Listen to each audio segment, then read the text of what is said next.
Rezmerize here with a guide on how I PvP as a Mirage Mesmer. If you're looking for the latest meta, this is not it. I enjoy using my own unique build, and you should recognize that a build on its own is nothing if you don't know how to play it masterfully. So let's get started on what, why, and how I PvP with the Scepter Torch Clone Shatter Mirage Mesmer. This is my first Guild Wars 2 video, so please bear with me. Credit to everyone out there making videos because it is a lot of work. Let's start with my build. Scepter Torch for fights with Sigil of Energy for endurance and Sigil of Revocation to remove boons. Sword Focus for mobility with Sigil of Energy again for endurance, and Sigil of Agility for swiftness and quickness. Viper Amulet for Condi damage and power, plus just enough precision for crits to provide vigor. The Rune of Adventure for Condi damage and power, and yes, more endurance, very important. Dueling is crucial to glass cannon defense because your crits provide vigor, each of your 4 shatters provide an AoE blind, and your dodges create clones. Illusions is crucial to glass cannon offense because of increased condition damage, stronger and more frequent shatters, and improved weapons. Mirage is the centerpiece, providing the best dodge in the game, Mirage Cloak, and additional bonuses and synergies for condition damage, shatters, and vigor. Let's talk about survivability with this build because there are 0 stats put into toughness, vitality, or healing power. Your defense in this build is not to get hit in the first place. I recommend practicing against the NPCs in the mists. I will point out that they should be really easy to beat regardless of your class or build, but for this build, they shouldn't just be easy. You should be able to defeat and finish everything in the mists without ever taking a single hit point of damage. You have 2 dodges with strong endurance regeneration, 4 blinds with each of your shatters, a block with Scepter 2, and stealth with Torch 4. Practice until you can defeat and finish everything in the mists without taking a single point of damage. I found the most challenging part of this exercise to be getting the finishing stomp in without taking damage. But once you get this down, you'll have a much better understanding of how to play this build because, as I've said before, a build is one thing, but learning to play it masterfully is another. I think a lot of players in PvP matches, particularly pug groups and less experienced players, focus primarily on their offense, especially in a glass cannon build, whereas most of my concentration is on my defense, paying close attention to what the enemy is doing offensively and trying to improve my timing of dodges and shatters along with my positioning, because where you are in relation to what's going on is also important. Also, as an additional fun part of practicing untouchable defense in the mists, you should also be able to defeat the Chieftain and Svanir without taking damage as well.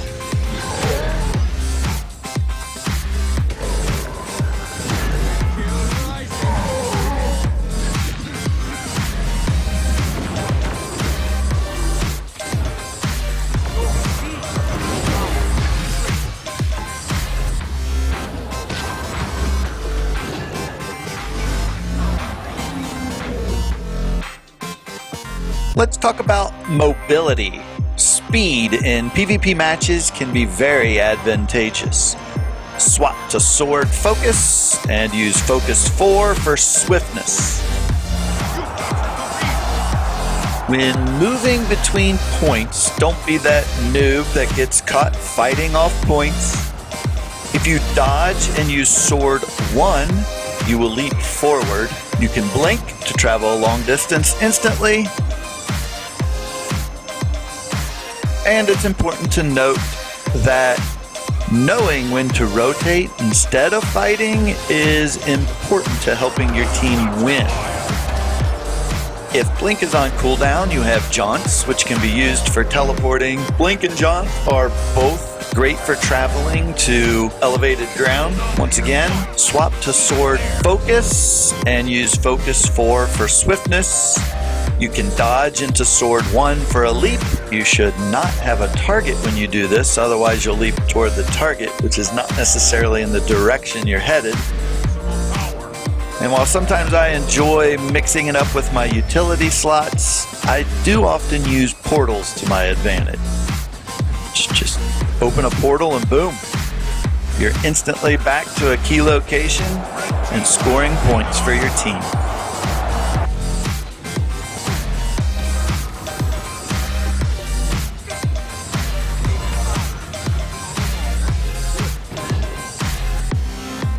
Now, let's talk about offense with the Scepter Torch. I don't spec into stuns and immobilize because my primary damage comes from torment and confusion, and I want my foes running around using skills.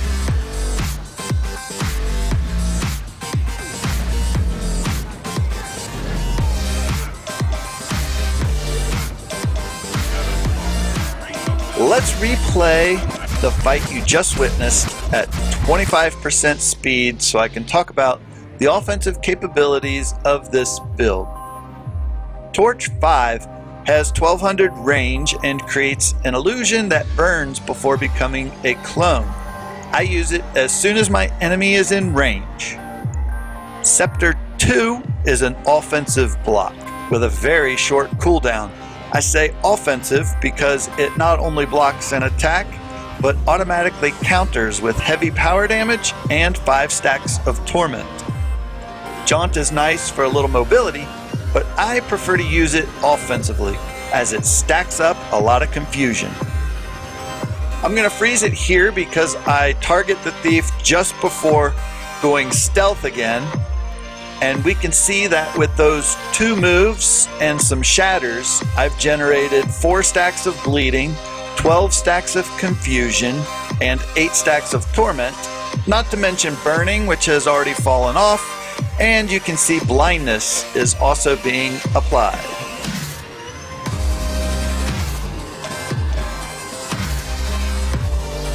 I go stealth myself with Torch 4, so the thief can't set up a stealth attack on me. Stealth wears off, and I immediately use the Scepter 3 channel ability, which deals heavy power damage along with 5 stacks of confusion. Even though I didn't need to here, I should point out that you can use both Mirage Cloak dodges and shatters while channeling abilities. And you can also move while channeling Scepter 3. I prefer when I can to fight melee, even though I have range weapons to get more out of my shatters. Here I get close and use more shatters to finish the fight. Again, you can use both Mirage Cloak dodges and shatters while channeling abilities, so I evade damage while finishing the stomp. Here is that fight again at normal speed.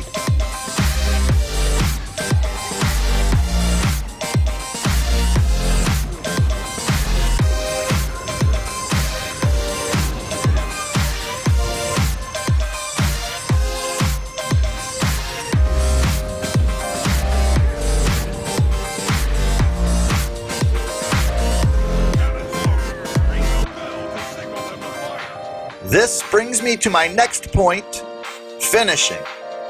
What I love about Mirage is that dodge and shatters do not break animations or channels, which means you can evade and blind while rezzing an ally or finishing a downed player.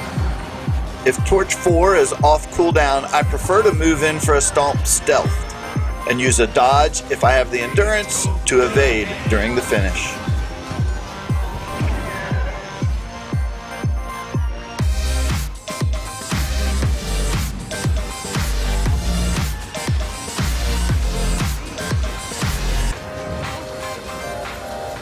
Here stealth was on cooldown, but I made certain of the finish by using a dodge, followed by Shatter F4, which grants distortion, so another evade, plus AoE blindness.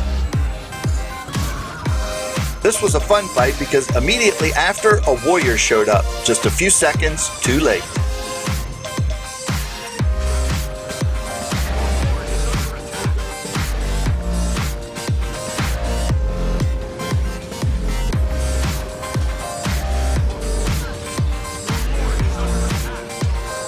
I didn't have enough endurance to dodge during the finish, but used Shatter F3 for the blindness so that my finishing stomp would not be interrupted.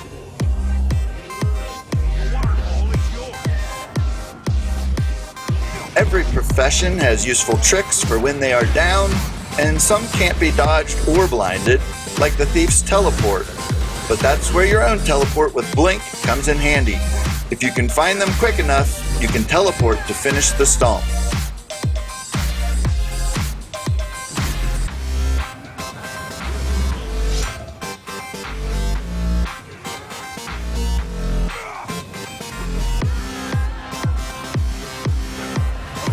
Being able to finish downed opponents is critical in PvP, not only to avoid them from rallying, but it's a great way to rally your own teammates that are down.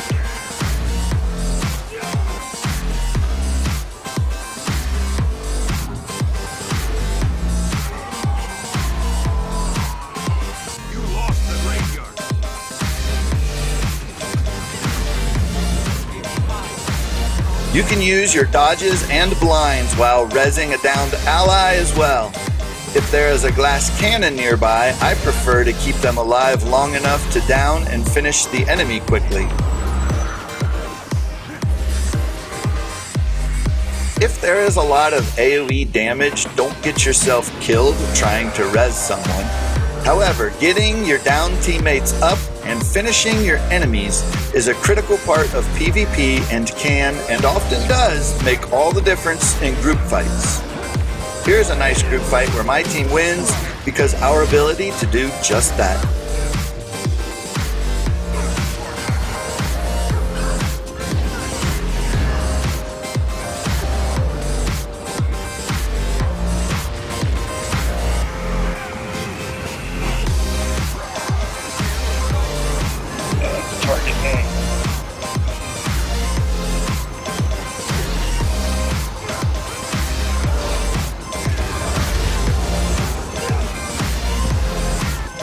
Your dodges and shatter blinds come in very useful also when communing, such as for Mist Essence and Stronghold or Stillness at the Temple.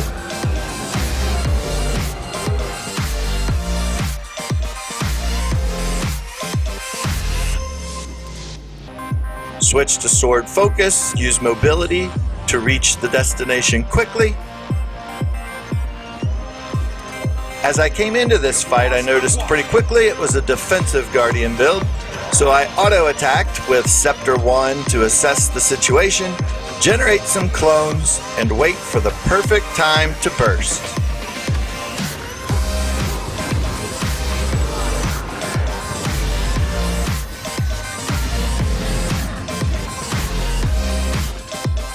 As you can see, this Guardian doesn't go down so quickly and has a decent amount of healing.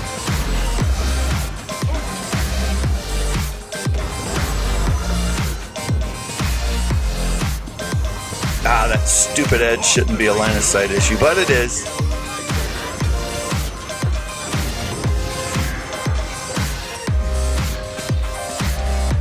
As bunker builds are designed to outlive and eventually pressure down a glass cannon build like mine, I eventually get really low, jump behind the cart there, and can see that my heal is about off cooldown, so I should be fine, and I don't want to wait for their stuff to come off cooldown either, so I stack up some conditions, ending with a 3-clone Shatter F2, which is the strongest shatter condition-wise, and by the time I return from the knockback, the Guardian is down.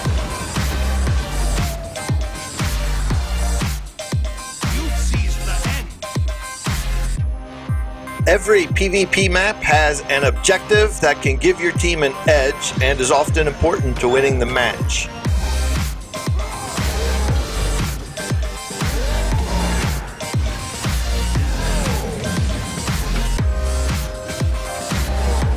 We come from being behind in points to taking the lead when I take out the chieftain.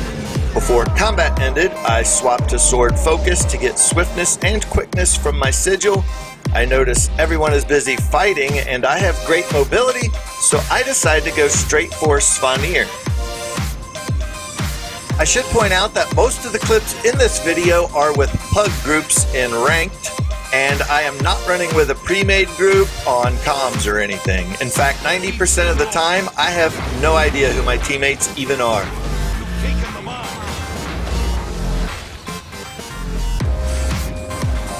We only have 1 of 3 points, but we're playing the objectives well and carry the lead. I move straight to their home point to see what I can do about helping to take it. Necros stack up a lot of ground AoE damage, so that is my first target here.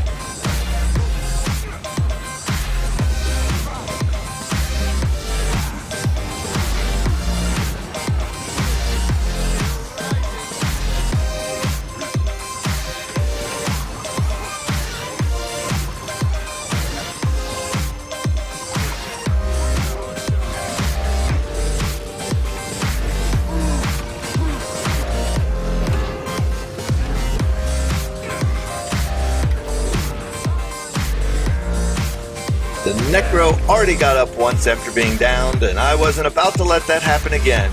And I can see my teammates have the Guardian down, and we're on our way to a win. I want to take the next clips to talk about ground AoE damage, which can be a major weakness for this build if you don't play against it correctly. Know your enemy and change your playstyle accordingly. If I go in melee range with a lot of pressure, I'm toast, and pretty quickly. Rather than just be a noob and complain that another class should be nerfed, I just adjust what I'm doing against that particular profession or build.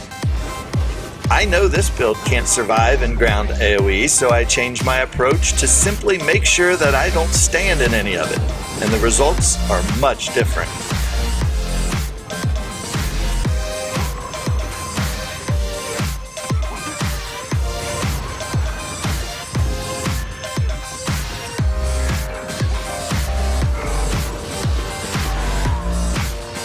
Here is a fight with a Guardian that puts down a lot of ground AoE damage. Again, you just don't stand in any of it if you want to survive the fight.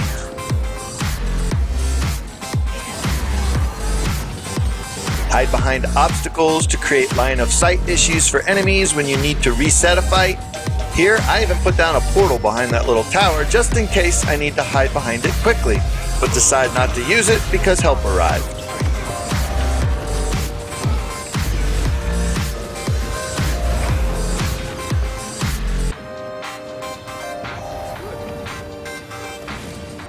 Here is yet another example of a battle with a lot of ground AoE damage, where my positioning and avoidance of it makes all the difference.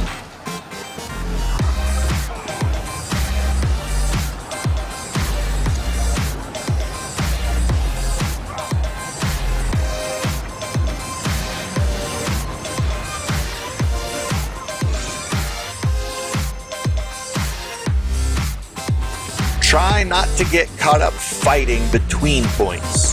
Here I have a decision to go back and hold middle or go help take far.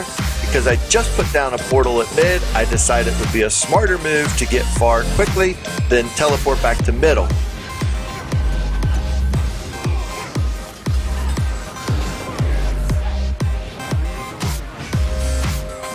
Turned out to be the right decision, as my teammate would have lost this fight.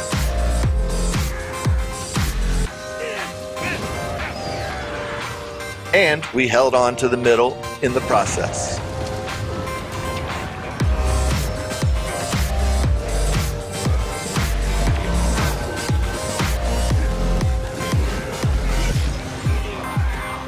One role difference between this build and other Mesmer builds is that Scepter only provides single target damage. This build excels in 1v1 fights versus every profession if played correctly, and is great in team fights that need to focus down a specific target quickly.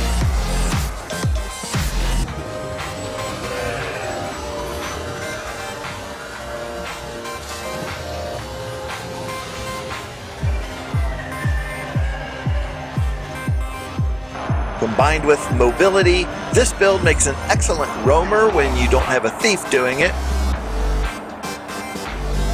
And the advantage of Mirage over Chronomancer is the Mirage cloak dodges you can do while getting up down teammates and finishing enemies, which is one of the most important aspects to winning a PvP match. I avoid stomps and reses if there's a lot of AoE damage, because if I'm downed as a result, we are at an even bigger disadvantage.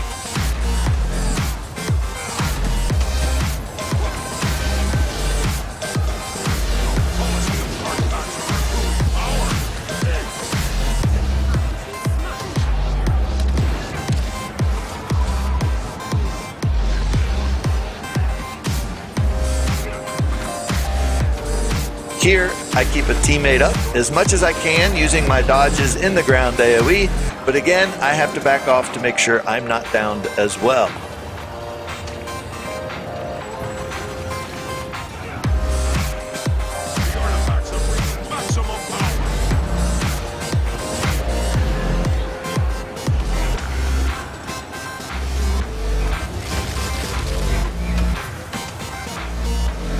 And when I'm downed, my teammates return the favor when they finish a foe. Our team's ability to finish downed players and get our downed teammates back up, as it often is, was the deciding factor in holding the point.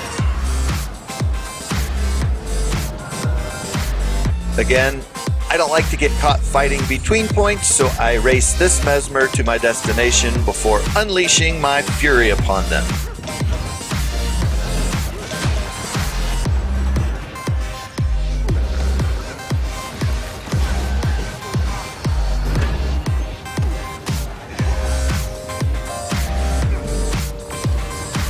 Against other Mesmers, the key is finding the right one to hit and using a lot of shatters for blinding them in order to outlast their burst on you.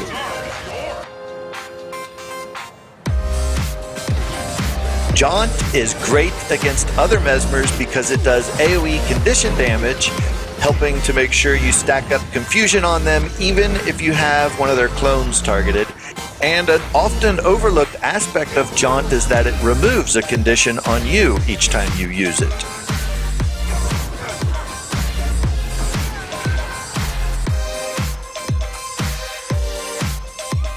Engineers are another one of those professions like the Necro and some Guardians that can provide a ton of ground AoE damage, but if you can avoid standing in it, you should be able to come out on top.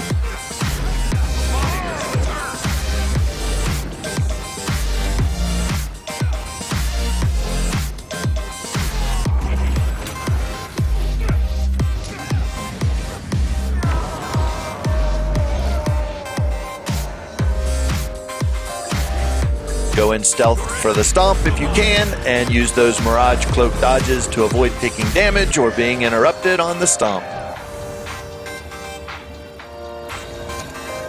After this fight, I dropped a portal so that I can return quickly and went for Svanir. I can see Svanir is low, and I get there in time to make the final blow and steal the points for that objective. The Guardian must have taken a lot of damage fighting Svanir, so I get the easy finish there as well. That should never be a problem for my build, as you know, because we practice untouchable defense in the mists and should take little if any damage from the forest creatures. The engineer is back, so we rinse and repeat.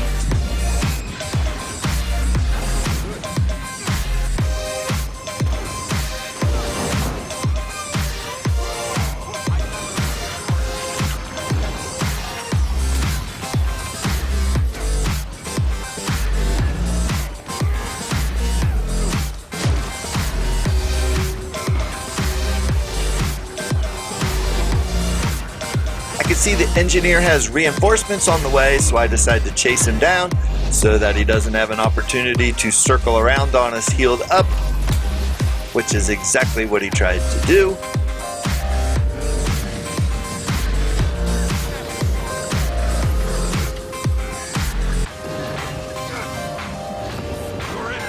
I'm too low on health and don't have all my cooldowns to attempt a 1v2 here, so I wisely decide to rotate.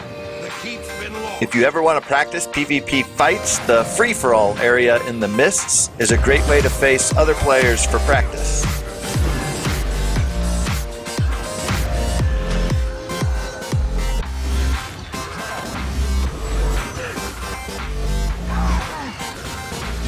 Hopefully this video has been helpful to you in some way. As I said before, if you're looking for the latest meta, this isn't it. I really enjoy creating my own unique builds and making them both fun and competitive. I've been playing Guild Wars 2 now for a while, and I've always wanted to make a video guide, so thank you for watching my very first Guild Wars 2 video. I hope this inspires you to try out a unique build that you are willing to put in the time to master. If you have any questions, please feel free to leave them in the comment section below. Also, please like, share, and subscribe. And stick around to the end for some bloopers and other fun stuff coming up.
As stated previously, the majority of the clips in this video are ranked matches with pugs, but I do enjoy playing Guild Wars with my brothers in arms, so here are some funny moments I recorded playing in some unranked matches with them. Back when they first changed how those jumping pads worked, I had one heck of a time trying to use them, and my brothers got a good laugh at my pathetic efforts.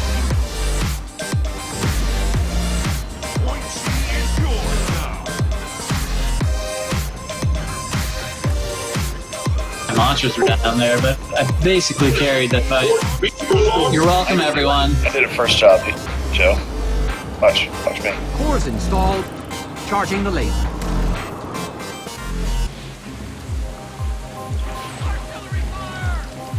In matches where we get a big lead, we like to just have fun. Here, we decided to try and catch the trebuchet artillery. I tried to catch it. I got it. Here you go. I got it. Got it!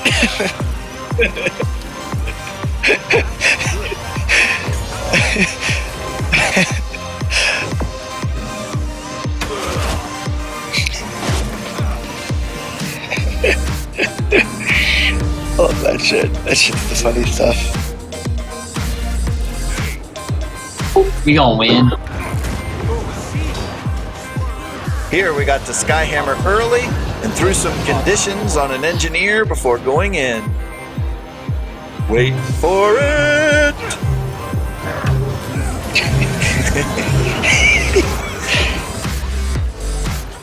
I argued all match with my brothers that I got stillness.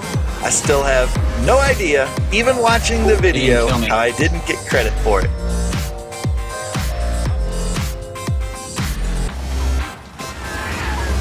While finishing is important, sometimes it's nice to let them bleed out on the ground for a while.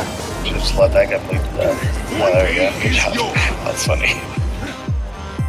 Speaking of letting them bleed out in a down state for a while, wait until you see how this fight ends.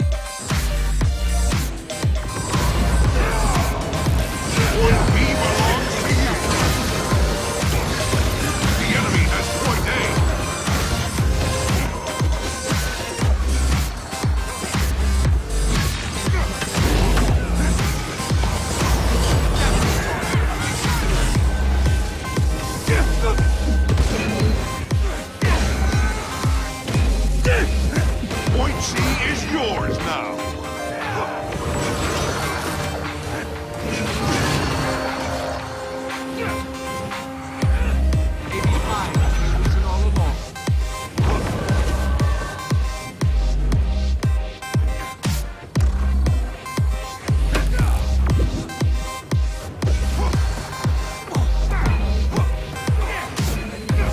Point A is yours.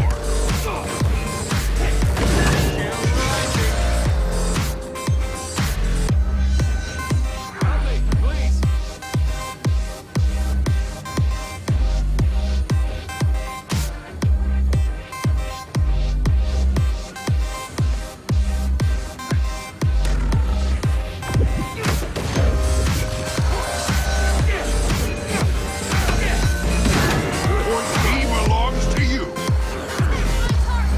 Cores installed. Charging the laser.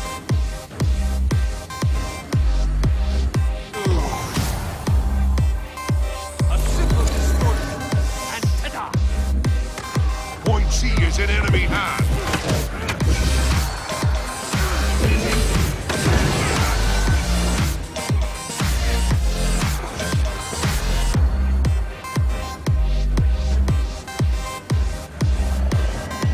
Cannon operational.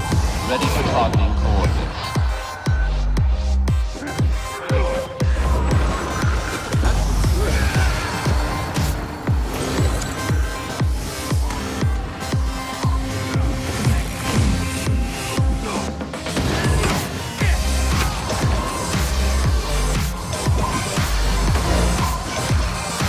The enemy has taken point B.